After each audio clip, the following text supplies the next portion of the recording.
Hello everybody, it's me, Mike. Just coming to you once more on... Decided to do a retake of my first video. The quality of it, we all know, was below subpar.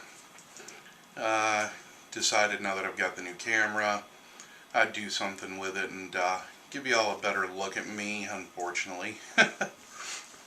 And hopefully the audio and everything will be a little bit better now. I've talked to a good many of you over this time, and I really hope you've all enjoyed what I've given you. So I guess I should just start at this point with the reread. Hope you all enjoy it. It was a pain just compiling it all, so I guess here we go. My uncle once told me, "Johnny boy, watch the shadows. Sometimes it isn't just your imagination."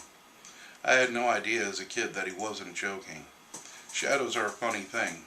They can bring such laughter as a child, but throw in some thunder and lightning, and you have the stuff nightmares are made of. When you're young, you have a much greater chance of seeing the unreal than as an adult. The mind of a child is open to near unlimited possibilities. To a child, anything is possible. Whether it's a monster living under the bed, or staring at you from right outside your window, the ramblings of an imaginary friend, or even ghosts. The chances of all these things happening to one kid are usually small. That is, if you're a normal kid.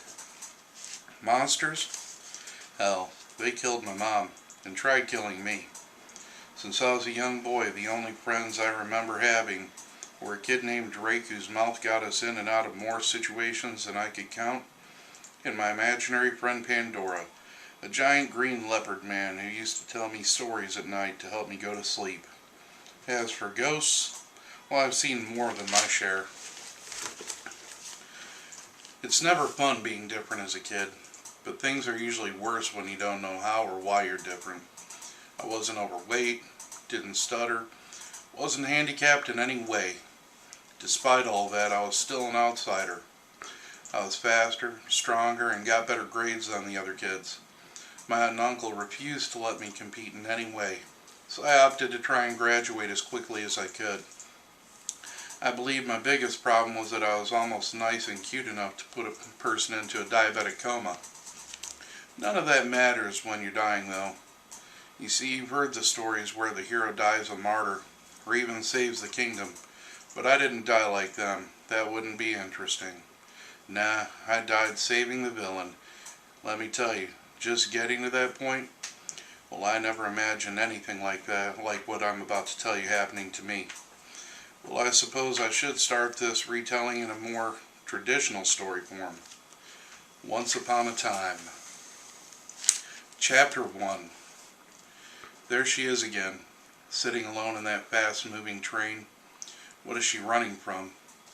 She looks out the window at the blurring scenery, her reflection the only real glimpse I ever get of her. Long golden hair, bright eyes, her skin pale. Is she ill, I wonder to myself? After a few more minutes of sightseeing and what, judging by her expression, is obviously deep thought, she rises from her seat. Her swollen womb making it awkward at first, her pregnant form silhouetted by the moonlight shining in from all around. Her body sweating and whether from the pregnancy or motion sickness from the train, the woman fights back the urge to throw up. I try to ask if she needs help, but as usual she doesn't hear me. I don't exist yet. Struggling, she finally makes her way into the bathroom. The room is small, but provides enough room for what she needs to do. Minutes later, she stands wiping the tears and vomits away. Such beauty, yet such turmoil in her expression. I wonder again to myself as I look at her, what are you running from? Her hand shaking nervously, she reaches for the handle of the door. Stop, I try yelling to her, but she can no more hear me than I can hear a whisper in a crowd. The bathroom door opens and it begins. Events that have played over and over again in my mind every time I fall asleep for as far back as I can remember. It all starts with a scream, hers.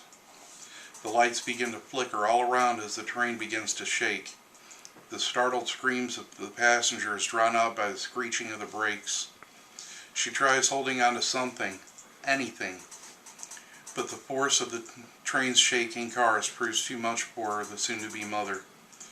I try reaching for her as she falls, trying to protect her unborn child. The train derails, the passenger cars flying from the tracks as if they are toys being flung across the room by an angry child. Fire ignites all around as the inhuman screams of the train's attackers pierce my ears. The young mother-to-be is thrown from the car, her body limp, unconscious. Carnage. That is how the media would come to describe it. A derailed and broken train, flames all around, and a total of 74 people dead at the scene. The only survivor, the woman that has haunted my dreams all these years, slowly gets to her feet, making her way through the burning wreckage. Blood runs from her wounds, making her look as if she were attacked by some vicious beast. A voice filled with evil joy mocks the young woman as she struggles to find her way through the debris. Blood and sweat sting her brilliant blue eyes, and she nearly collapses as yet another section of the train is rocked by an explosion. As if made of the very flames engulfing the train, a monster looking like the devil himself emerges, tossing aside the wrecked train and cars with far too great an ease. Screaming with what sounds like hundreds of angry voices at once, the demon shouts at her, "Fallen," as if it were some sort of accusation. With yet another swing of its fiery fists, the demon sends more of the wreckage soaring.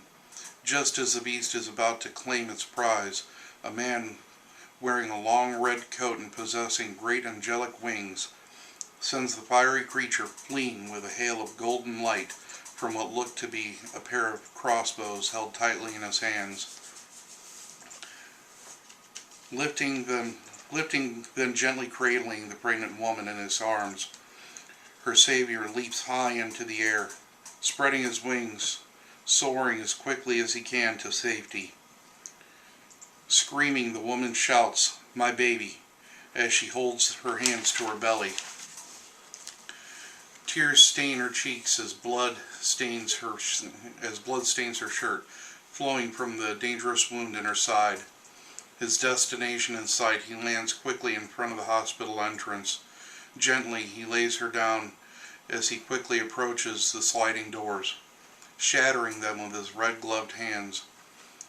The nursing staff rushes out just after he takes flight, kissing her gently on her lips before leaving her in the hands of the nurses.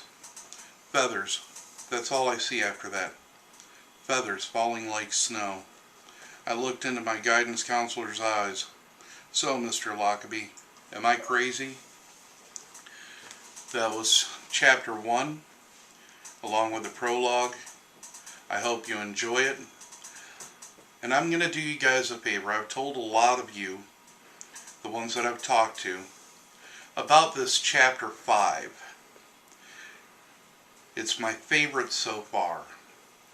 It's all about the man in the red coat. It really gives you a good introduction to him.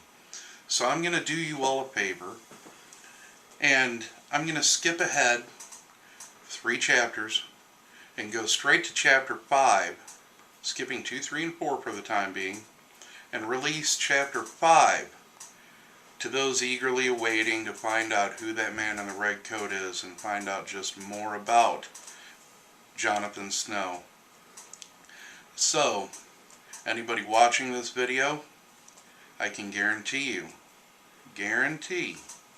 by the time I'm done reading this chapter 5 to you, you will know the name Vesper.